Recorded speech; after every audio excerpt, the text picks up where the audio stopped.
This is our 7 Biblical Covenants Mosaic Covenant project by Nolan, Sahan, and Alexys, period 5.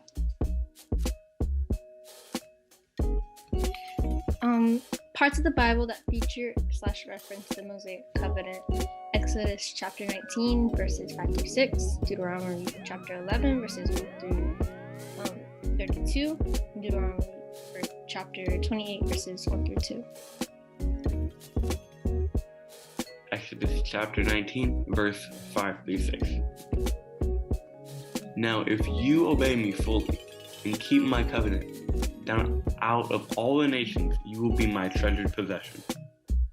Although the whole earth is mine, you will be for me a kingdom of priests and a holy nation. These are the words you are to speak to the Israelites.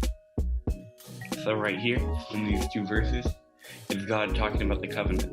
That if Moses and the Israelites keep the covenant, then Israel, or the nation of Israel, will become a treasured possession of God and a whole. Deuteronomy chapter 11, verses 13 through 32. So, if you faithfully obey the commands I'm giving you today, to love the Lord your God and serve him with all your heart and all your soul, then I will send rain on your land in its season, both autumn and spring rain, so that you may gather in your grain, new wine, and olive oil. I will provide grass in the fields for your cattle, and you will eat and be satisfied. Be careful, or you will be enticed to turn away and worship other gods and bow down to them. Then the Lord's anger will burn against you. He will shut up the heavens so that it will not rain, and the ground will yield no produce, and you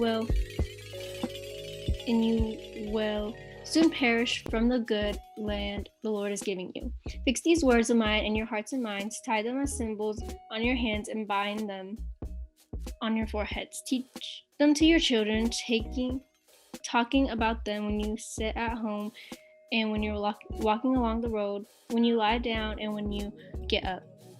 Write them on the door frames of your houses and on your gates, so that your days and the days of your children may be many in the land the Lord swore to give your ancestors.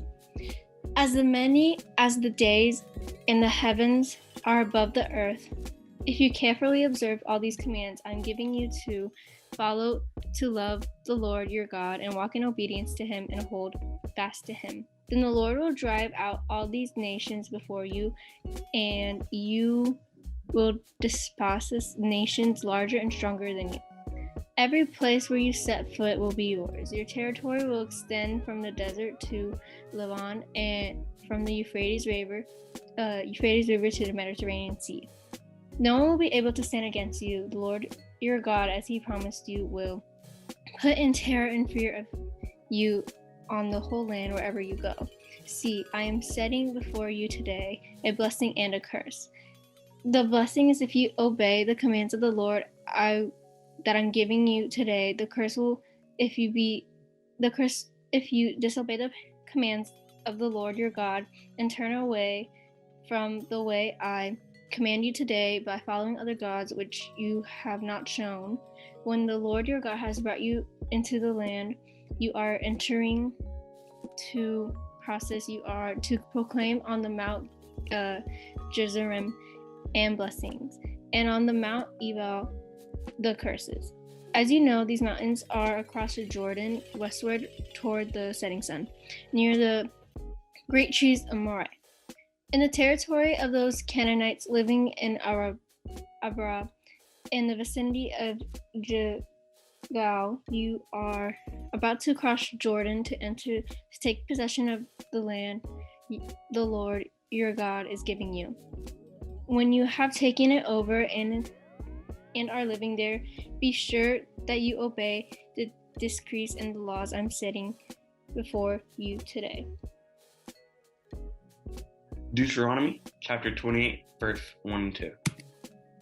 If you fully obey the Lord your God and carefully follow all his commands I give you today, the Lord your God will set you high above all the nations on earth. All these blessings will come on you and accompany you if you obey the Lord your God. So here it's talking about how if they obey all of his commands or commandments, just how Moses was given commandments at the Mount Sinai, where the Mosaic Covenant was sealed, or where the Mosaic Covenant was given. It talks about those commandments. As long as they follow those commandments, then God will set you high above all the nations, just how God said that he would have Israel as a treasured possession or a treasured nation compared to the other nations. So it's just a referencing of the Mosaic Covenant with these two verses. Okay, so important people involved in the Mosaic Covenant. We have God the person who made the covenant. The importance of the Mosaic Covenant. Why was the Mosaic Covenant important? God gave Moses his divine law on Mount Sinai, which was the focal point of the Mosaic Covenant, and God gives it to Israel in order to give them a law that would rule them and mold them and shape them together into the promised lands.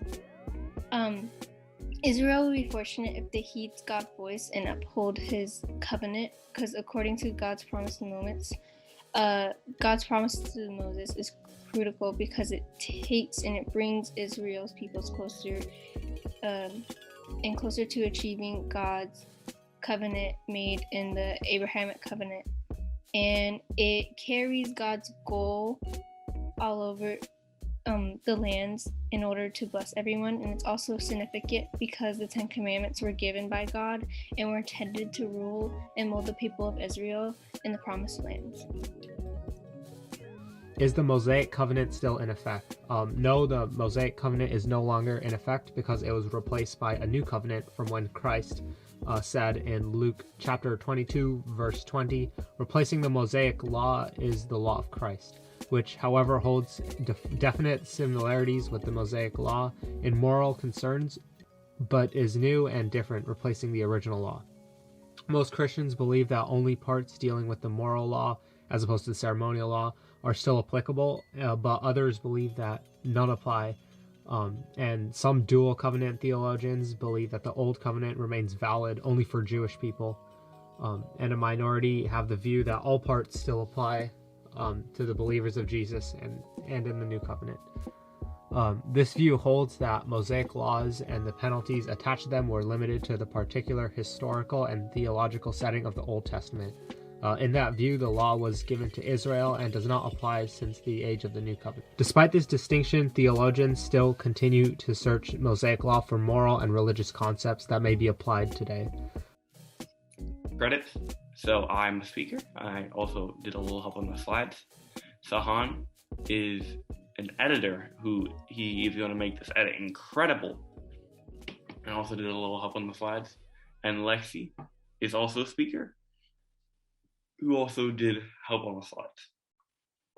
So these are our citations. And then the end. Thanks for watching.